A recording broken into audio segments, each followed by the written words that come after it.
Ya. Oye, bienvenido entonces a esta nueva charla de posgrado, martes 28 de septiembre, y hoy día tenemos a Enrique Álvarez, quien fuera alumno mío de magíster, también fue alumno de doctorado, pero es otra historia, si quieren después le pueden preguntar. Eh, fue alumno de magíster, fue mi primer alumno de magíster, después fue a hacer un doctorado a San Diego, con un profesor muy bueno allá, y después de eso se graduó, y ahora está trabajando en Analog Devices. Y lo que nos va a presentar hoy día es el trabajo de su tesis de doctorado. Así que, Enrique, por favor, adelante y muchas gracias por venir. Muchas gracias a ti, Ángel. Un par de cosas. Voy a presentar una fracción, una parte de la tesis, digamos. Para preparar la charla tomé mi presentación de la defensa final y dejé solamente lo más pop, digamos, la parte que iba a ser capaz de explicar un poco, por lo menos. Así que no se asusten, es más o menos corta la charla. Lo otro también no alcancé a formatear tampoco la presentación de una manera más amigable para el formato, pero es lo que hay. Y bueno, y obviamente está todo en inglés, voy a hablar en español, voy a hacer lo posible por no meter términos en inglés. Ángel me va a ayudar acá porque yo llevo mucho rato afuera y me cuesta un poco de repente traducir en tiempo real por falta de práctica. Cualquier cosa, no sé si hay alguna dinámica con el tema de las preguntas, pero si alguien me quiere interrumpir en la mitad, por favor, denle nomás. No sé cómo se maneja eso. Mira, en general las preguntas son al final y en general la presentación es grabada hasta el final, pero sin incluir las preguntas. Ya. Así que podemos hacerlo de esa forma, tú terminas, dejo de grabar y ahí pasamos a las preguntas, a la discusión y a preguntarte otras cosas interesantes como, por ejemplo, cómo es trabajar en la industria microelectrónica. Ok, hagámoslo así entonces. Voy a tratar, ya, como no van a haber preguntas entre medio, si quieren las anotan en caso que tengan, y voy a tratar de ser lo más claro posible. Es un poco difícil para mí presentar esto porque todo esto estaba hecho para una audiencia que ya estaba un poquito más arriba del tren, digamos. Acá no sé cómo, esto es un experimento en muchos sentidos. Así que lo que les voy a hablar, el tema que elegí es esto que se llama respiración espectral y su mitigación en PLL de frecuencia fraccionaria. Creo que esa es la traducción más o menos. Les voy a explicar qué es esta respiración espectral y qué es un PLL. Voy a explicar absolutamente todo para que esté todo cubierto. Así que partamos por la motivación. Y la primera pregunta acá es ¿por qué trabajar en PLL? De partida. Y en particular en PLLs digitales. Esos son los que me interesan y estos son los que yo me enfoqué durante mi tesis por 5 años. Primero que nada, los PLL son bloques críticos en los sistemas de comunicación. Se ocupan como el oscilador local en el receptor, para los compresores de subida y bajada, en los receptores inalámbricos, como los varios que tienen en sus celulares. Se ocupan como señales de reloj para conversores de datos. Y en muchos casos, cuando estamos hablando de alto desempeño, ¿qué tan limpio es este reloj? La salida del PLL. PLL, lo debería haber dicho al principio, significa Phase Lock Loop. Este sistema que toma una señal de referencia, voy a poner el puntero, perdón, porque no creo que esté. Acá está. Toma una señal de referencia y genera una señal más rápida, digamos, con una frecuencia bien determinada. ¿Qué tan limpia es esta señal que genera el PLL? Afecta el desempeño del sistema en general. Son bastante importantes. Es prácticamente uno de los legos principales que hay en todos los circuitos más complicados. Compresores de datos, o PAMs, las típicas cosas que uno habla. PLL es como un bloque bien común e importante. Ahora, obviamente en el futuro se espera que estas cosas funcionen aún mejor. En la medida que siguen sacando nuevos celulares o siguen mejorando los protocolos de comunicación, lo único que se espera de los PLLs es que generen las señales aún más limpias o a más alta frecuencia. Siempre se les pide más por algún lado. Pero esto viene de la mano con un problema, y es que todos los procesos para hacer chips, digamos, se van achicando, y en general los van optimizando para procesos digitales. Con el fondo la industria completa más o menos se mueve de acuerdo a lo que el mundo digital pide, el mundo de los procesadores. Y los mejores PLLs a la fecha son analógicos. Tienen bloques que son completamente analógicos y que dependen de características de transistores buenos para hacer circuitos analógicos. Ahora, no hay nadie realmente tratando de hacer buenos transistores para circuitos analógicos. No es que no lo hagan para nada, pero ese no es el foco principal. Entonces aquí como que surge una necesidad, que es que los PLLs digitales claramente son un poquito mejores o se ven como mejores candidatos para el futuro. Entonces, trabajar en ellos y hacerlos buenos vale la pena aquí. hay un nicho aquí que vale la pena explotar. Ahora, habiendo dicho todo esto, no es como que no se ocupen hoy en día. PLLs digitales sí se ocupan hoy en día. Hay en varias partes en procesadores. El Snapdragon de Qualcomm tiene un PLL desarrollado en mi laboratorio, de hecho, uno de los PLLs en el que yo estaba trabajando, una arquitectura en particular, y hay un montón de cosas que tienen PLLs digitales. Ya se ocupan hoy en día, simplemente no están siendo ocupados en los circuitos de comunicación críticos en general, porque no son tan buenos, no han llegado ahí. Ahora, ¿cuál es la forma genérica de un PLL de frecuencia fraccional? Tenemos tres bloques acá, uno que se llama un conversor de error de fase a digital, un filtro, y esto es un filtro pasa abajo, imagínense un RC si quieren, y un DCO, que esto es un oscilador controlado digitalmente. Entonces, le metemos una palabra digital y esta cuestión escupe alguna frecuencia en particular. Y este loop está cerrado acá. Entonces tomamos la salida del PLL que va a este conversor de error de fase a digital, la medición se filtra y eso es lo que controla el DCO. Es un sistema de control bajo todos los estándares, digamos. Y como les comenté antes, siempre tenemos una señal de referencia que es muy limpia. Esta señal la puede generar otro PLL, o la puede generar un cristal, o la puede generar, hay varias maneras de generar una señal limpia de una frecuencia bien determinada. Ahora, digamos, por ejemplo, que uno tiene un cristal que oscila a 100 MHz. Esa es la frecuencia de oscilación. Y es súper limpio, y por limpio se refiere a que estos edge, aquí me falta un ángel. ¿Ah? Los flancos de subida y bajada. No, gracias. Los flancos de subida y bajada caen siempre en el mismo lugar, donde uno puede predecirlo dado el periodo de esta forma de onda. Eso me refiero por limpio.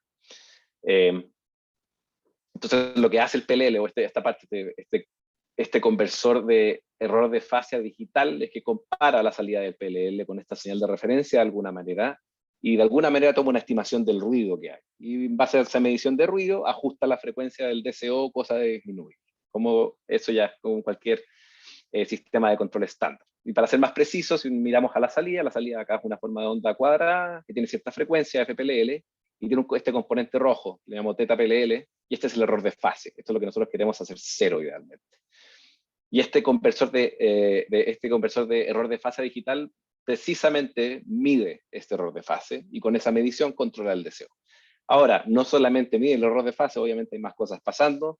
Por ejemplo, esto es digital, así que en algún minuto nosotros vamos a introducir ruido de cuantización. Hay otras fuentes de ruido también que afectan el sistema, entonces nosotros no solamente tenemos una medida perfecta del error de fase que queremos, en el proceso de medición siempre también echamos a perder un poco las cosas. Ahora, ¿cómo se comparan los PLLs digitales con los analógicos? Bueno, número uno, los digitales son compatibles con procesos pequeños, digamos, los procesos más nuevos, que están optimizados para tecnología digital, son más chicos, harto más chicos. Y la razón por la que son más chicos, porque en los PLLs analógicos, esta parte de acá no es digital. Todo esto se hace analógicamente. Y efectivamente se toma una medición del error de fase, pero de forma analógica. Y este voltaje que captura el error de fase se filtra con un filtro analógico. Y ese filtro requiere capacitores gigantes. Estamos hablando del orden de nanofarads. Lo suficientemente grandes como para que haya que muchas veces rutear un cable desde el chip hacia afuera y conectar el capacitor por fuera en el PCB. Es así de grande. Entonces son gigantes estos tipos. Entonces hay un buen incentivo para deshacerse de los PLLs analógicos por esto. En digital, esto lo reemplazamos por un filtro digital todo ordinario, muy, muy chico, con un par de compuertas, no ocupa nada de área. Otra cosa que tienen buena es que estos en el futuro son un poquito más, se prestan para técnicas de optimización digital o algoritmos, por ejemplo, que pueden permitir tener varios de estos coexistiendo juntos. Este es un problema actual. Los fabricantes de celulares, digamos, de chips para celulares, muchas veces necesitan poner varios de estos PLLs juntos. Y eso pone un problema porque estos osciladores de acá, en general, tienen un inductor bastante grande. Y si uno tiene 4 juntos, hay comunicación entre todos estos inductores a través de los campos magnéticos y eso hay que solucionarlo de alguna manera. En un PLL analógico no es muy fácil lidiar con ese problema, o por lo menos es muy difícil ver cómo empezar a lidiar con el problema. En uno digital, uno por lo menos puede empezar a hacer algo al respecto. Ahora, todo muy bonito, el problema es que estos PLLs digital todavía no tienen el comportamiento de los analógicos. Son peores en cuanto a ruido y tonos espurios. ¿Y a qué me refiero por estas dos cosas? Este error de fase acá tiene dos componentes, digamos. Tiene un componente determinístico y un componente que no es determinístico. El que es determinístico lo llamamos tonos espurios y son tonos a ciertas frecuencias bien particulares. Estos son acá alfa, esas frecuencias son alfa por f de referencia. Aquí se me fue. Les debería haber dicho que el PLL en general queremos frecuencias más altas que la de la referencia y en general multiplicamos nuestra frecuencia de referencia por n más alfa, donde n es un entero y alfa es una fracción. Ahora, cuando hacemos esto, en este proceso de digitación y todo esto, en general aparecen estos tonos espurios que tienen frecuencias de alfa, f-ref, y hoy armónicos de esto. Y, como dije también, tenemos la parte no determinística, que es ruido.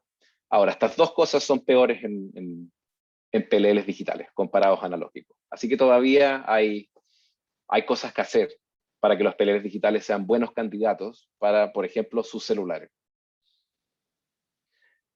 Ahora les voy a hablar entonces de este problema en particular que afecta solamente a PLLs digitales, no a todos, pero a la vasta mayoría, que es la respiración espectral, y después voy a describir una técnica que desarrollé durante mi doctorado para solucionar este problema. Así que volvamos a nuestro PLL digital, a nuestra forma genérica, y concentrémonos en el DCO, este oscilador de acá. Como les dije antes, el DCO es un oscilador, eso quiere decir que la salida oscila a cierta frecuencia. ¿A qué frecuencia? Bueno, eso depende en la señal de entrada DDN. Esto es una secuencia digital. Podemos ver el DCO como una especie de DAC. En el fondo, un código de entrada se mapea a una frecuencia de salida. Para ser más específico, un código de entrada, la frecuencia de esta señal de salida está dado por una frecuencia central, tómenlo como un bias, ¿no?, más algo que depende de la señal, de la secuencia de entrada. Entonces, por ejemplo, este DDN es una palabra digital. Digamos, tiene 16 bits y tiene una representación en complemento de 2. Y podemos decir que el LSB representa 100 Hz. Eso quiere decir que si DDN cambia en un bit, nosotros queremos que la frecuencia de salida cambie en 100 Hz. Así es como funciona el DCO. Es un bloque bastante simple de entender conceptualmente. Ahora, ¿cómo implementamos el DCO en la práctica? Entonces tenemos secuencia de entrada digital, DCO y una señal de salida. Que lo que nos importa, la señal está codificada en la frecuencia y la fase de la salida del DCO, no en su forma de onda en el tiempo. Una manera directa de implementar esto es hacer lo que estoy mostrando acá en la figura. Y déjenme explicarle qué es lo que les estoy mostrando. Cada uno de estos bloques de acá son elementos que controlan la frecuencia. Y este número que tienen anotado encima indica en cuánto la afecta. Entonces, si es que este bit de acá, B0, cambia en 1, la frecuencia va a cambiar en delta. O sea, va a subir delta. Si vuelve a 0, va a bajar delta. Y así van subiendo los pesos de cada uno de estos elementos que controlan la frecuencia. El último bit acá, el MSB, está negado simplemente porque, como dije antes, en general esto tiene una interpretación de complemento de 2.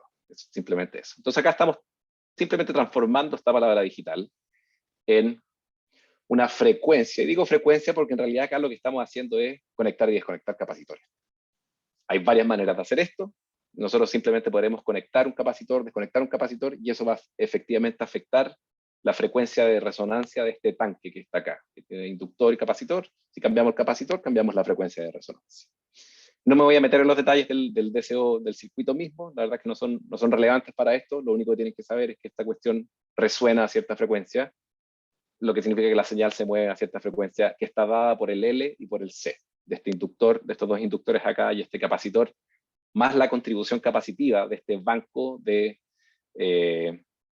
elementos que controlan la frecuencia. Entonces, esta es la manera directa de implementar un DC. Esto es lo que nos gustaría hacer. Ahora hay un problema, y es que en general en sistemas de alto desempeño necesitamos sintetizar saltos de frecuencia que son muy pequeños.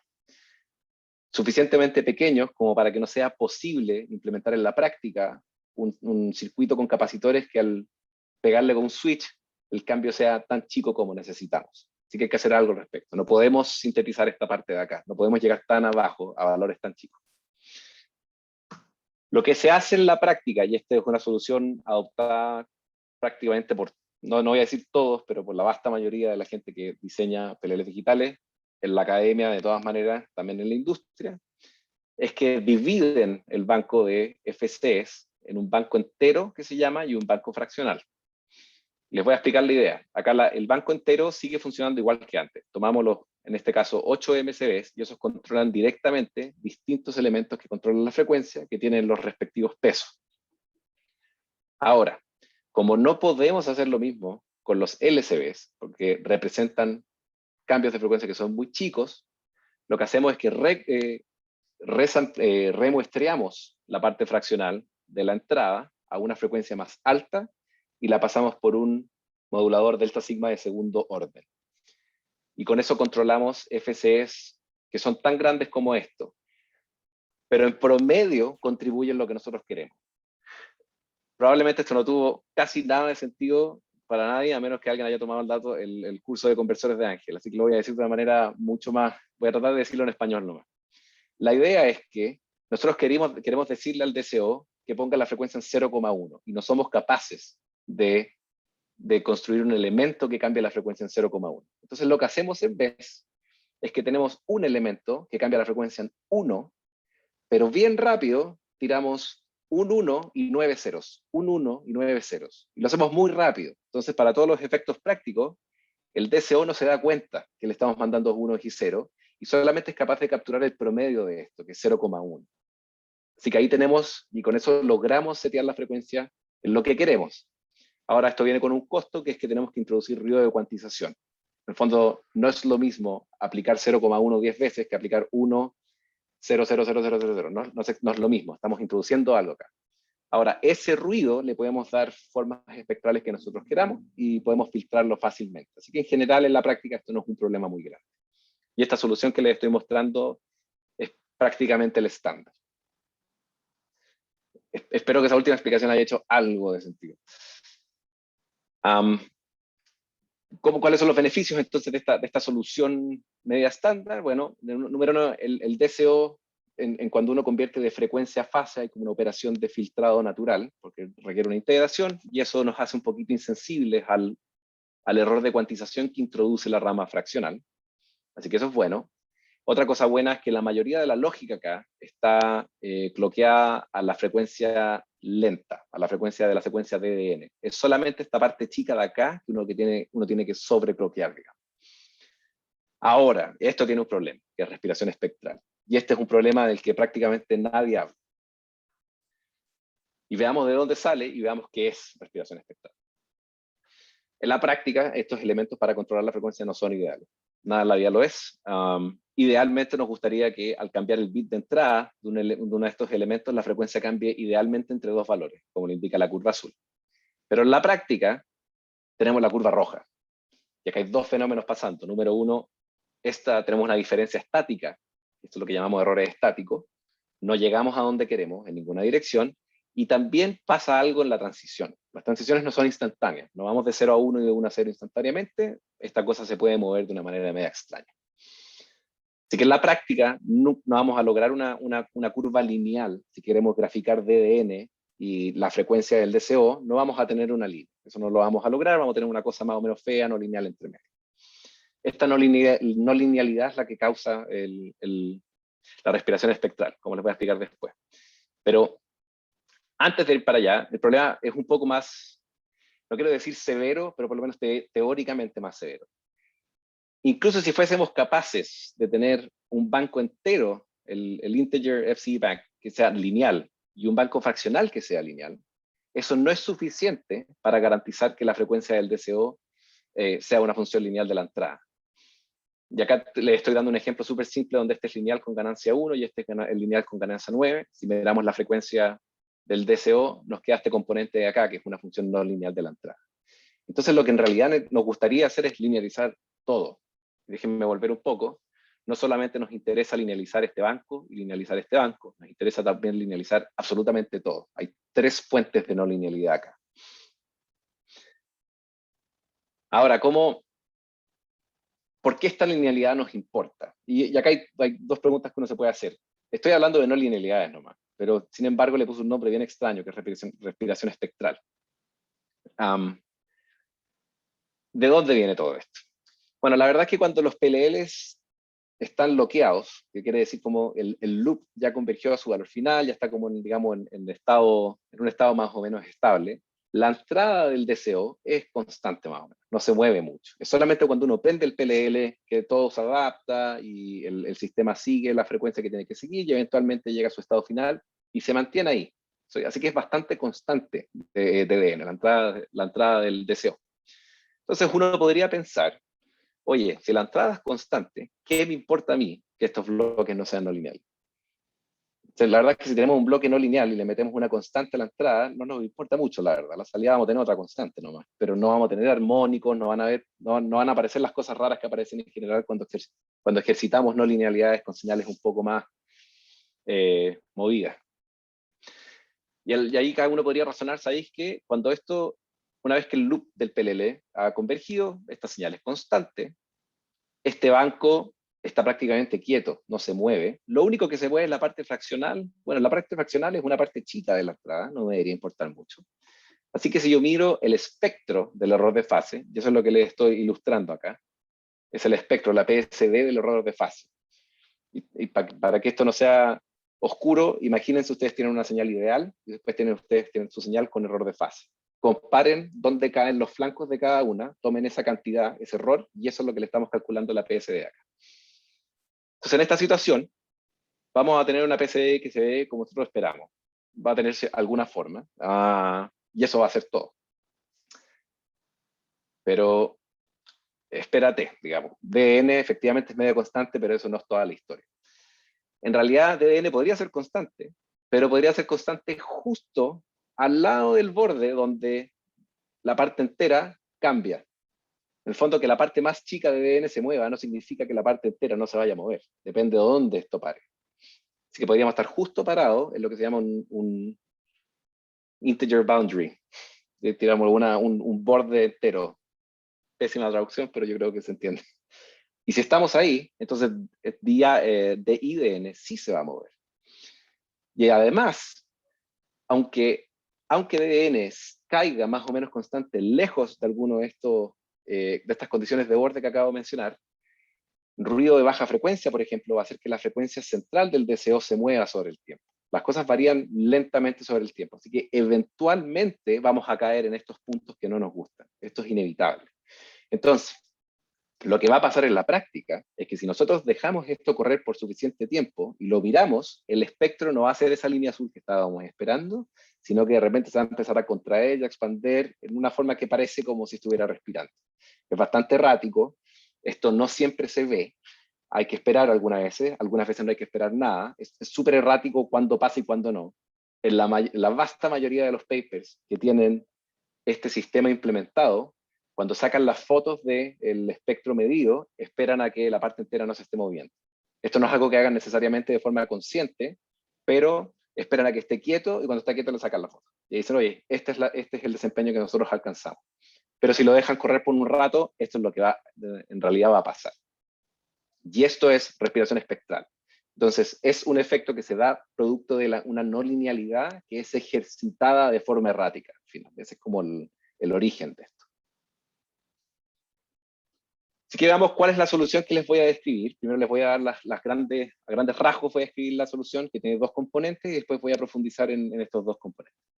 Lo primero es implementar emparejamiento dinámico de elementos. Se llama Dynamic Element Matching, DEM, en una solución que nosotros llamamos DEM de multi-tasa. Supongo que esa es la solución. Voy a explicar qué es esto después. La gracia, como voy a mostrar después, es que multi-rate DEM lo que hace es que intercambia la no linealidad por ruido. Entonces, en vez de tener las curvas rojas o la curva azul, vamos a tener esta curva morada, que va a estar quieta, no va a variar en el tiempo, pero va a tener esta guata acá, que tampoco nos gusta, porque esto significa más ruido en todas estas frecuencias, digamos. Así que adicionalmente a esto le vamos a poner esta otra técnica de cancelación de ruido de desemparejamiento, MNC, que lo que va a hacer es que se va a hacer cargo de esta guata que introdujimos al implementar multi-rate DEM. Les voy a explicar más o menos qué son las dos cosas en los términos más básicos que yo pueda. Así que voy a partir explicando qué es DEM. emparejamiento dinámico de elementos. Esto me está costando mucho. Ahí bien, ahí Están buenas mis traducciones, están buenas mis traducciones. Les voy a mostrar qué es DEM en el contexto de un conversor digital, podríamos decir digital analógico, de 4 elementos. Y lo que voy a hacer es que voy a llenar este gráfico acá, voy a cambiar la entrada XDN y voy a poner un punto para el correspondiente IDN. Y cada uno de estos elementos, que en teoría debería contribuir delta medios cuando la entrada es 1 y menos delta medios cuando la entrada es 0, le voy a poner un error. Y el error obviamente es distinto para cada elemento. Entonces, ¿qué pasa cuando la entrada es menos 2 delta? Cuando es menos 2 delta, ese es el valor más pequeño que esto puede alcanzar. Así que vamos a poner ceros en la entrada de nuestros 4 elementos y vamos a tener un punto acá. Ese punto no va a ser igual a menos 2 delta porque estos 4 elementos tienen ruido. Así que vamos a caer en alguna parte por ahí.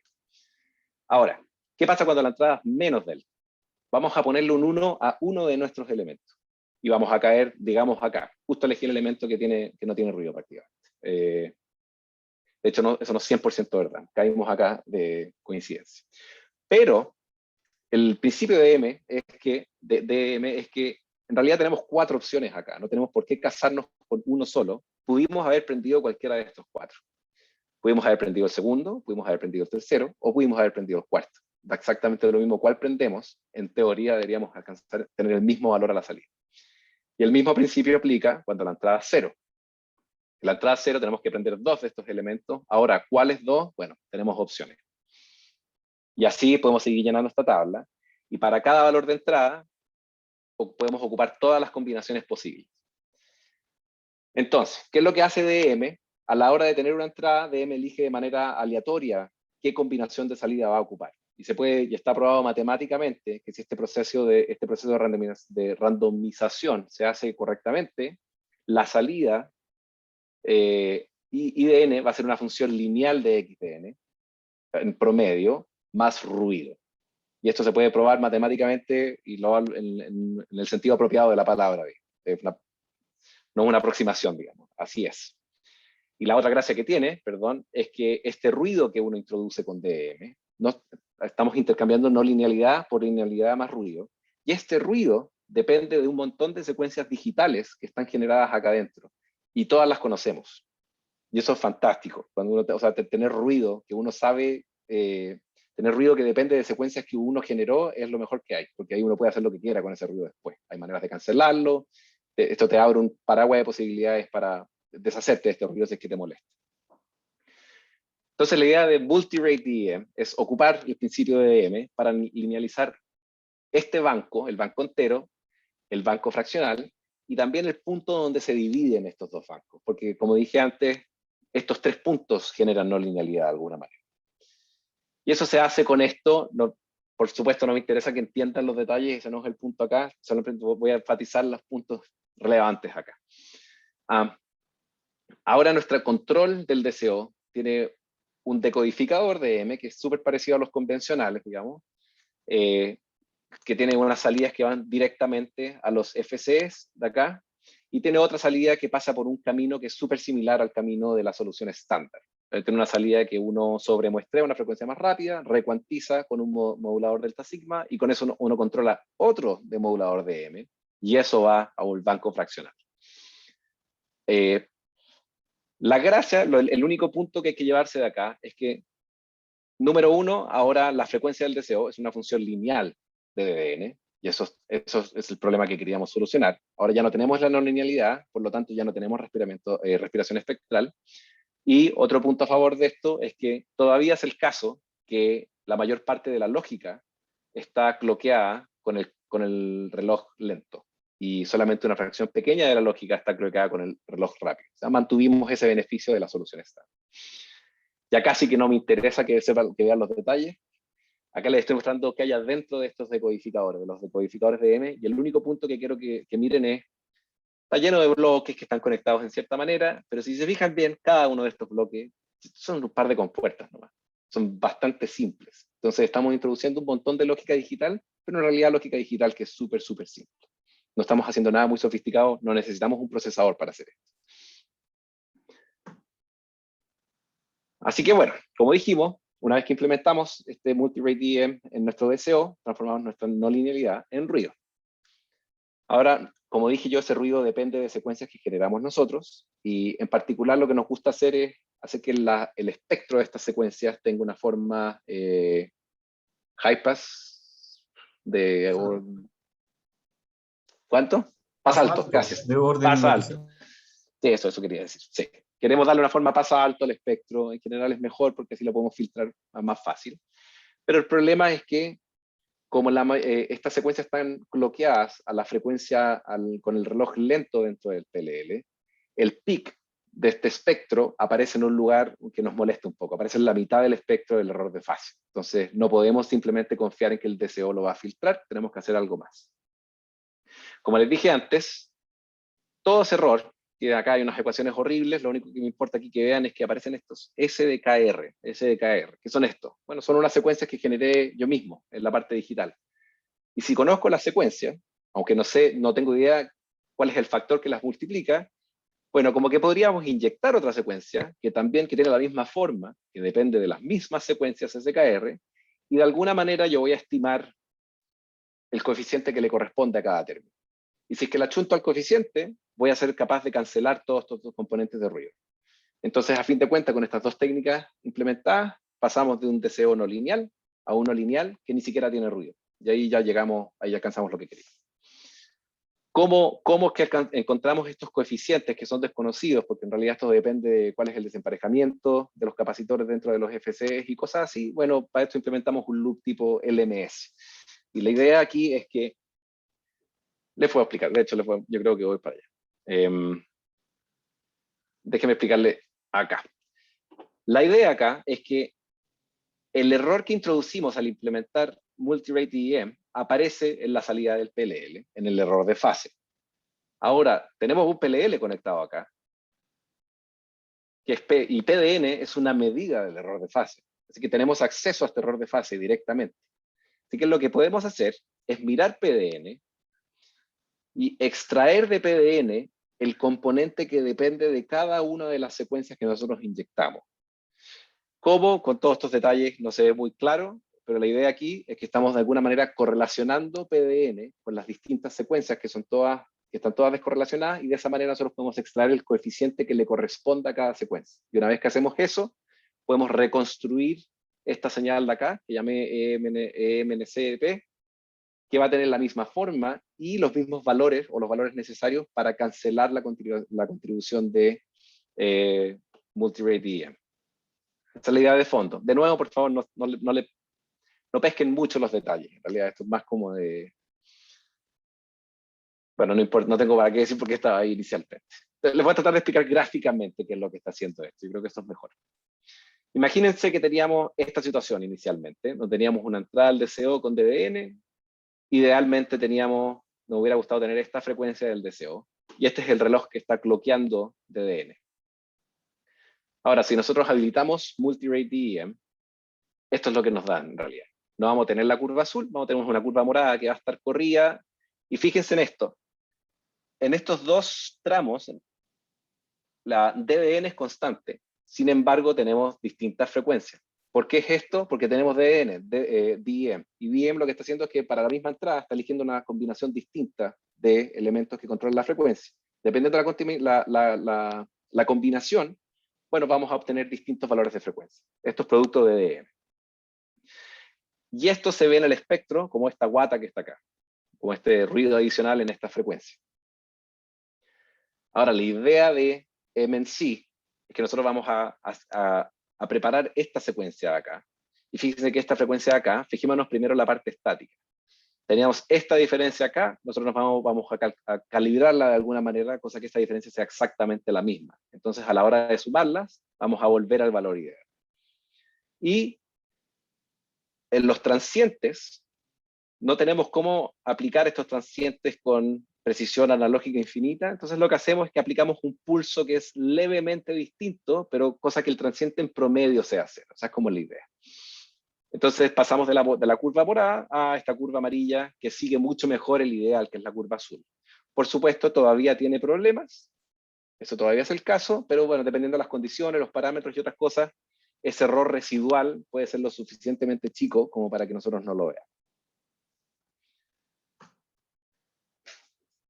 Ahora, ¿cómo se portó todo esto? Esto no fue solamente teórico, esto lo implementamos en un chip en 22 nanómetros. Este chip implementaba una nueva arquitectura de PLL digital que no describí acá, esa es otra parte de mi tesis, que tenía otras calibraciones y otras técnicas circuitales, digamos, más pequeñas.